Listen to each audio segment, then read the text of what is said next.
questions and some comments from the meeting tonight, if that's okay. When Bobby was talking, okay, Bobby, there you go. When Bobby Webb was talking about the lady that needed help, a couple of things popped into my mind that I thought, I wondered if anybody could do anything about.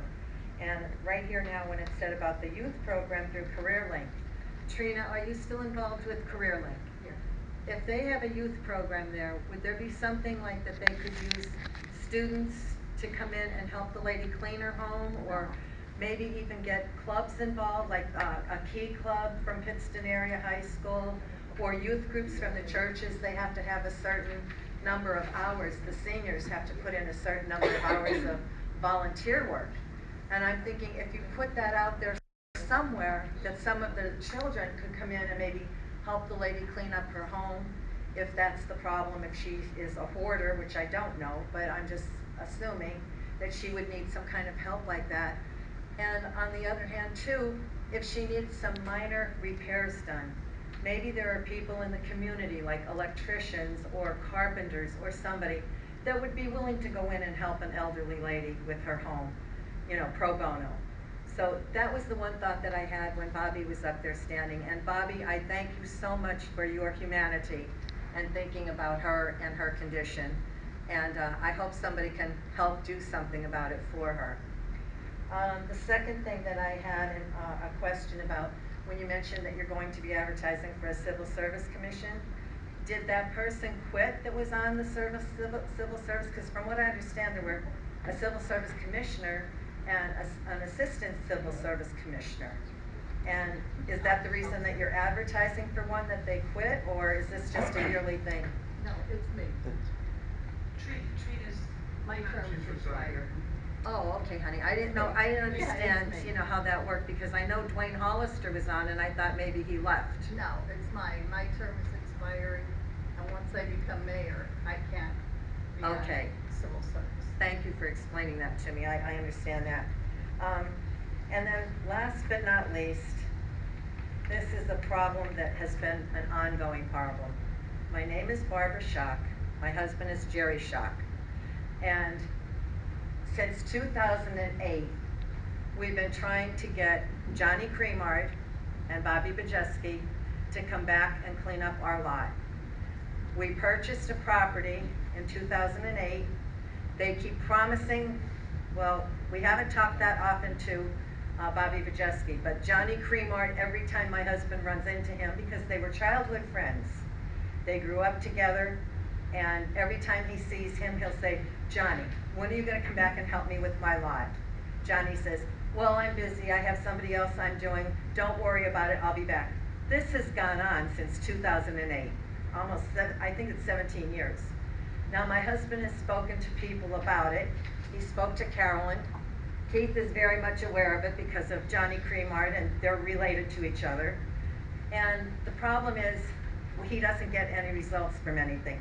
Nothing ever happens except he's being told that they would come back and clean it.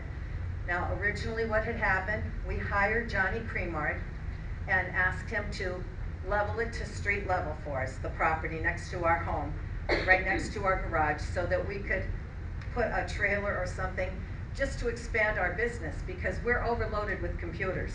My husband does the computer repairs. We're overloaded with them, and there's no place else to put them. We were going to have something on that lot to be able to store the computers in. The other thing is, when we asked Johnny to do it, we paid him $1,400, and we gave him a $100 tip, because I asked him, what did he want for that property to clean it up? And instead of him cleaning it, he dug a big hole, and he buried everything in that big hole. So instead of bringing the lot down to property level, to street level, it's actually higher. And then what happened, Johnny did that, and he just leveled it all off at that point, at a high level, and left it. So then, at that time, Audrey Marcinko was on the borough, and she was a friend of mine. And Audrey Yeager was on the council here too, and she was a cousin of Jerry's. So we went to them, and they said they had a project on Railroad Street. Now, the Railroad Street project, from what I understand, the neighbors were complaining because of the mosquitoes and everything. And Audrey said, one hand washes the other. How about if we take your dirt and then we can use it on the Railroad Street project to make sure that the neighbors on that street were not gonna be complaining about all the mosquitoes and everything laying there. So we actually gave them 650 tons of dirt to use for their project. At the time, Bobby Bajeski said to me, you know, Barbara, you could get money for that. You could get so much a ton for that if you wanted, for a truckload. We never charged the borough anything. And that will be in your minutes from back then, because Audrey Yeager stood up at a council meeting one time and thanked my husband Jerry for giving 650 ton of dirt. What happened was the railroad police went by and saw them working on Railroad Street and put everything to a stop. When they put everything to a stop, they left everything on our property a mess. Great big holes that were dug, great big boulders. We've been asking Johnny Creamart to come back and to do it because at that time they hired Johnny Creamart and Bob Kajeski and Johnny Creamart subcontractor to come back and clean our lot up. So far it hasn't been done. And the other thing is, when they did come back, they left it such a mess. And now all the trees are overgrown on there, all that Japanese knotweed, all the trees, it's all overgrown there. And I would really like the borough to make them come back and do their job. Now, I know my husband spoke to Carolyn at one time, and Carolyn said, well, there was no contract. No, there wasn't a written contract because it was done through friendship with Johnny Creamart. It was done through friendship with Audrey Marcinko, Audrey Yeager, and the members that she had assigned to come, Bobby Bajeski and Johnny Creamart, to come and do it. The bottom line is, no written contract is there, but we do have a contract, an oral contract on video of what they were supposed to do and what they were gonna do, and they did not do anything. And every time he sees Johnny Creamart, he asks him, and Johnny says, oh, don't worry about it, I'll be back, I'll do it. Well, in the summer, he said, well, it's too much now, I'll come back in October when all the leaves are, you know, drying up and everything, and I'll come back and do it. So the reason I'm here tonight, I want something done about our property. We can't use it. 17 years not being able to use your own property. It's not fair. And I would really like to see something done about it.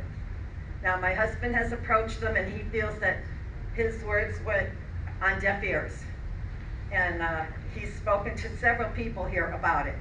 And they know. Jeff knows about it, Keith knows about it, and Carolyn knows about it, Trina knows about it.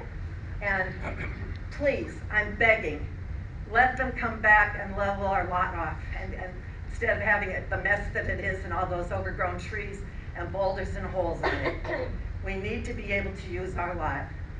Thank you. Thank you. Okay, Mr. Capish. Yes, thank you. Actually, I have a couple of questions. One, I want to put you on notice that I've been making preparations to do the foundation on the building at 301. Oh, excuse me.